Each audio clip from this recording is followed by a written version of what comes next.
guys, John Bishop here with John Bishop Fine Art. Welcome back to the podcast.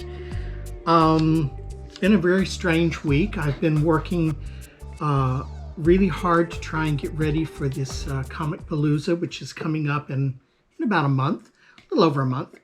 And I think I'm doing okay.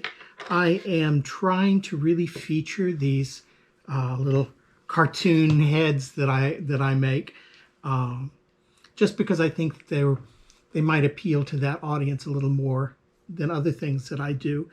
I'm trying also to create content that will be at a lower price range, because I know that people there are buying all kinds of things, and they're not going there to buy fine art. They're going there to buy kind of collectible memorabilia for fan art and those kinds of manga and such, sci-fi and all the things that they follow. So I'm trying to create content that will actually be marketable to that particular event. So that's what I've been working on heavily in the last week or so, since last we spoke.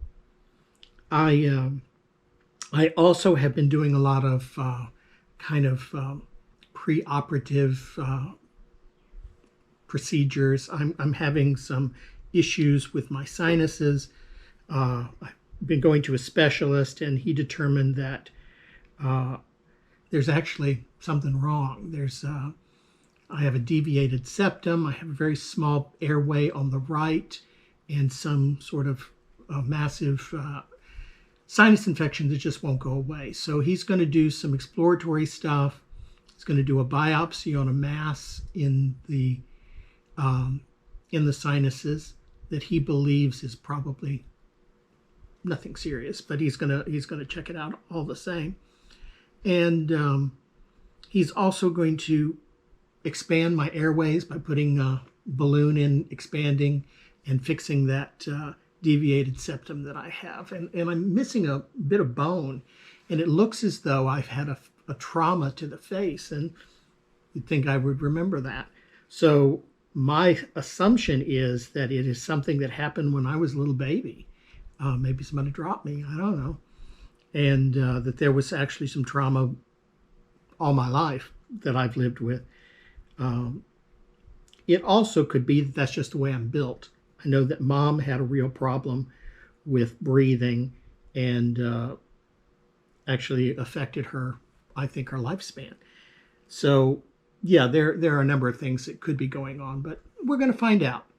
So I'm not exactly sure when that will get scheduled, but that's coming up. And while I'm not particularly worried about it, I've never had surgery before, so I am a little worried about it. I'm going to be honest. It is in my mind. So yeah, hopefully all that will go pretty quickly now that I'm getting all the tests done, x-rays and blood work, and I have to go for an MRI on Tuesday. So hopefully once all that is done, we'll be able to schedule the surgery and get that over with. I particularly wanted to get it done quickly because we still haven't ruled out the possibility of going to Romania for the art fair that is in the last few days of May and into June. The issue is that if you haven't looked recently, the price of airline tickets has gone way up, and it is staying up. And I think the price for tickets to Romania have doubled. And I'm not sure that we're going to opt to do that because of the expense. It just seems overly expensive to us. If we had more of a presence and a name with Aripa Arte, then I would think maybe we absolutely should be there because we want to be there for major art events. But I still don't think a lot of people know who we are. And so we have reached out to some artists that we worked with for our gala last month. And really, that group is more than big enough to keep us busy with the amount of money we're able to raise at this time. So it's not as though we're sitting on great piles of money that we need to branch out. So I don't know. We're going to figure that out in the next few weeks. We'll be able to determine exactly what we're going to do. But either way, it would be nice to have cheaper tickets. It would be lovely to go to Romania at this time. It's a lovely time of year to be there. So we'll see. We'll see what happens there. But other than that, we've just been working hard at the studio. Things seem to be picking up, which is something I'm delighted to say. I don't always have good news like that. The thing is, we have had a year or so, maybe 2 years, of really dismal sales. And we have been largely living off our savings because we make money, but we just don't make enough to pay all the bills. And so that's a a ticking clock. At some point, that will all run. Those savings will run out, and then we'll be up a creek. And we're looking at options. We've talked about maybe moving abroad, maybe moving back to Romania, but that's not necessarily the cheaper option. So we're still investigating that and trying to stay positive. The thing is, though, in the last month or so, things seem to be really picking up at the studio, and we are, really trying to figure out what's going on. And it's just there are more people. There are more people who are actually looking for art, and they haven't been doing that since before the pandemic. I mean, occasionally we'd get somebody, and that's great.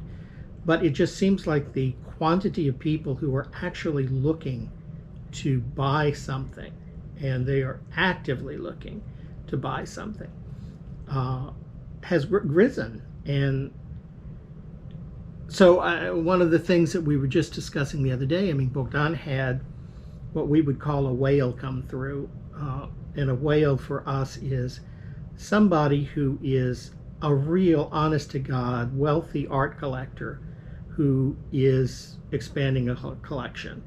These are people who buy lots of art, spend lots of money, understand art, understand the value of limited series and etc. And we had a woman come through to do that. She's actually owner of a hotel, but she is specifically looking for certain things to populate a new hotel. And she found some stuff that she liked in Bogdan's work. She bought 9 pieces, which is amazing, and it was a lovely sale. And last weekend we had people come in from Mexico.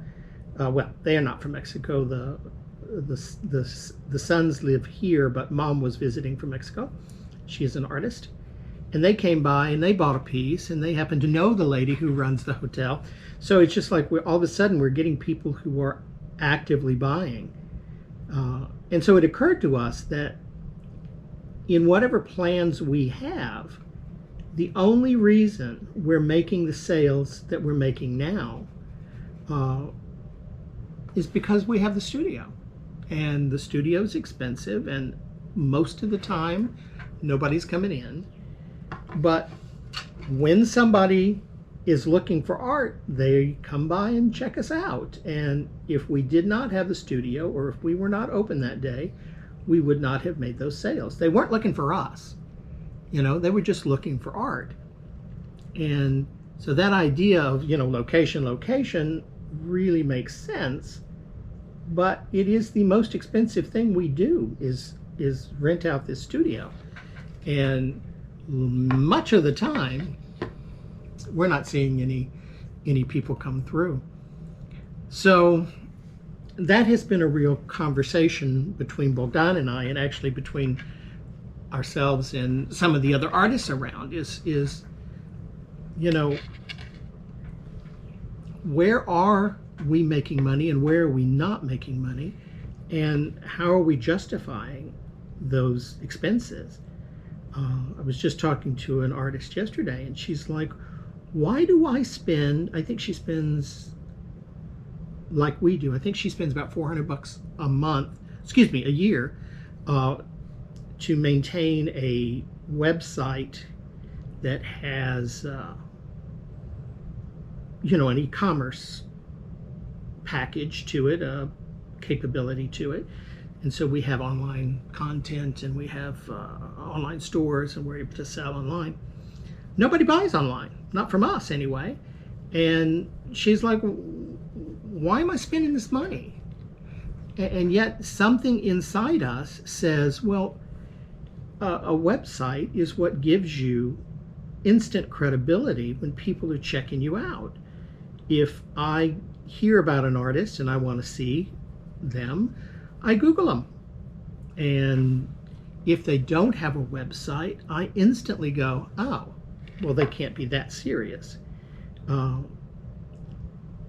So at what point then do we say, okay, well, maybe you need a website for that kind of authentication and credibility as a professional.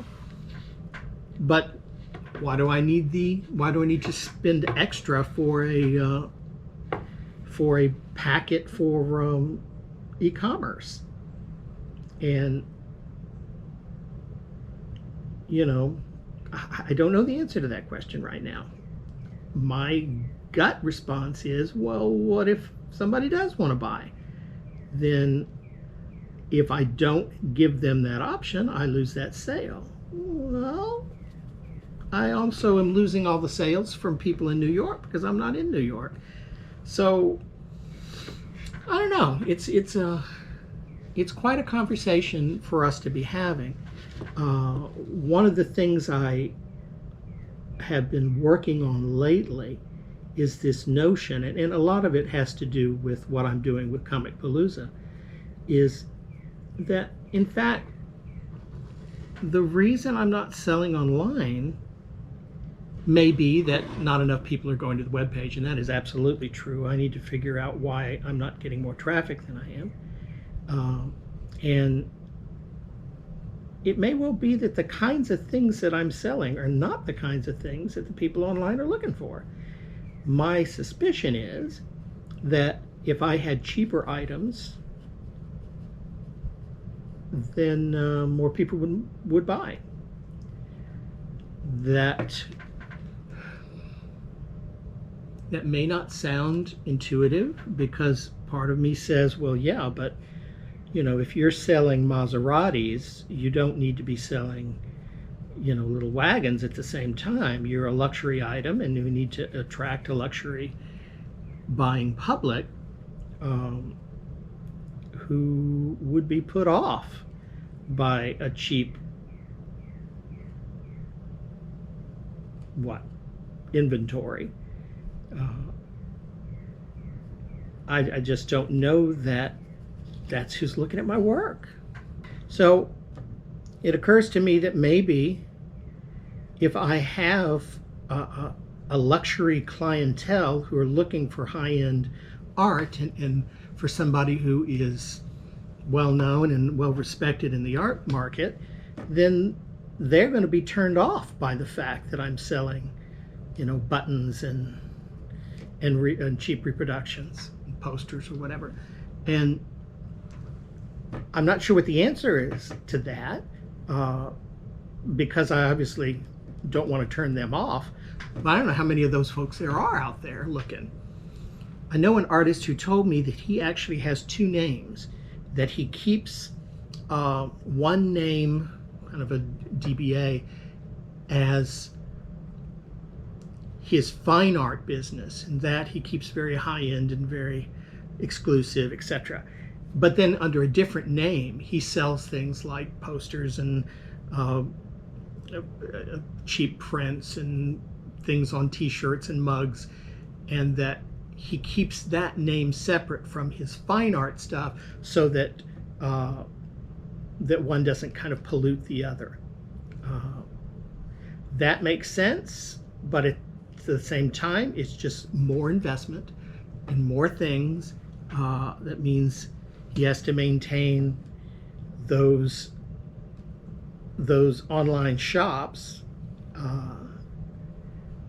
at the same time. So, I mean, it's not the cheaper option, but I don't know, it might be one way of approaching the question. I guess what I would really love to know is, what is it that collectors are looking for in art? My experience tells me that most of collectors that I run into are actually not so much looking to buy art as looking to experience art. They want to have a relationship with the artist. They want to be part of something that means that things are going on, that there's new interesting things that might be inspirational. They want to be art adjacent, and they're very supportive and loyal to artists that they follow. But you know, their walls are full, and they're not dying for more content. It's not like they're trying to fill walls. Conversely, like when we do get somebody like the lady who's trying to find content for her hotel walls, once that is complete, she may well go away because her job is done. And so over time, building a relationship with those folks who just really want to support an artist and know an artist and be part of that kind of art world is probably a better investment over the long term than, you know, chasing the quick sales. So I don't know. I don't think there are easy answers, and I don't think there are black and white answers. I think there's just a whole lot of gray involved. But at the same time, we have to eat. I think that one of the answers for me will be to maintain a studio, because if you're not there, you're not going to make those sales. You're never going to catch the whales. But absolutely push content that is cheaper, reproductions, you know, things painted on mugs and on skateboards and purses and whatever else we can think of, to create that kind of content for my repeat customers who are actually looking for something to buy, but they don't have any more wall space. So they want to support me, but you know, there's only so many paintings they can buy. That's where I am right now, and we'll see. I mean, obviously, it's an ever-evolving, ever-changing landscape, but one that is pretty exciting. I mean, as perplexing as a lot of this can be, man, I wouldn't change a thing. I'm having a ball. I'm very, very hopeful that things will we'll be able to continue to survive in this, that we won't need to take any kind of nuclear response by up and running off to another country where we can live more cheaply. But whatever happens, we'll rely on us being able to continue doing art, because I'm going to do this either way. As we look at trying to support some of these Romanian artists through Aripa Arte, it occurs to me that we not give them kind of misguided advice or hope. I was just talking to that artist the other day about, you know, if we can't see a very, very clear path as to why we must have a website, then how can we propose to these artists who work with us, that we work with Aripa, that they must have a website, and that you know, if we're offering online content as far as educational content, you know, do we have statements that say you must have a website to be successful? Well, that may not be true. And If not, then what kind of content are we going to offer on our educational components? Now, my personal opinion is that what artists need when they are trying to strike out to become full-time artists or freelance artists, or however you want to describe it, that really what they need is a permission structure that says, yeah, it's okay that you're doing this. You are good enough. You are welcome to do what you're doing. And that might be some of the content that we offer. Sounds like Bogdan just came home, so I'm going to sign off here. Hope you guys have a great week. Keep creative, and I will talk to you again soon. Have a great time. Bye now.